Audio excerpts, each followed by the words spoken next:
বাজে কয়টা? বাজেছে আমরা একটা 50, দুইটা 20 গাড়ি। এখন ইয়ে আছে, মাল আছে 40 কিলো, কত রেজি টোটাল?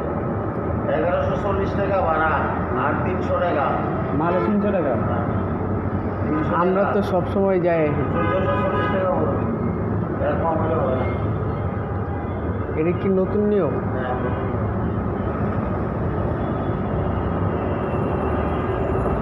লাগেজের ইয়া দিবেন, রিসিট দিবেন? কিসের রিসিট? কোনো রিসিট দিছি না।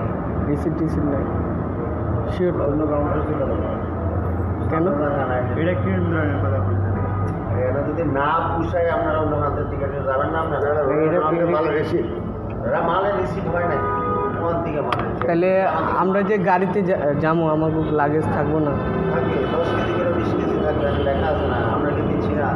এখানে দেখেন এনা কি আমরা এই প্রথমবার আমার নাম্বার দেন, দেখবেন কি এনার তোমরা যাইতে না তো যাইবো কাটা, গাড়ি দিছে কিন্তু ব্যবসা করতে দিছে না। আমরা তো 30 মানে 60 কেজি নিছি। আমরা 150 টাকা করে 300 টাকা দিবেন, আর আমরা ভাড়া 1140 টাকা দিবেন না আপনি।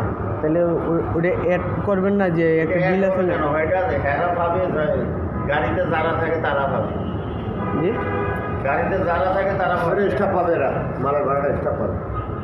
বুঝলেন না আমার কথা? তো একটা ডকুমেন্টস আছে না যে নিতেছেন, এটা লিগাল নাকি ইলিগাল? কি লিগেল না লিগেল, আমি মান্না নিচ্ছি।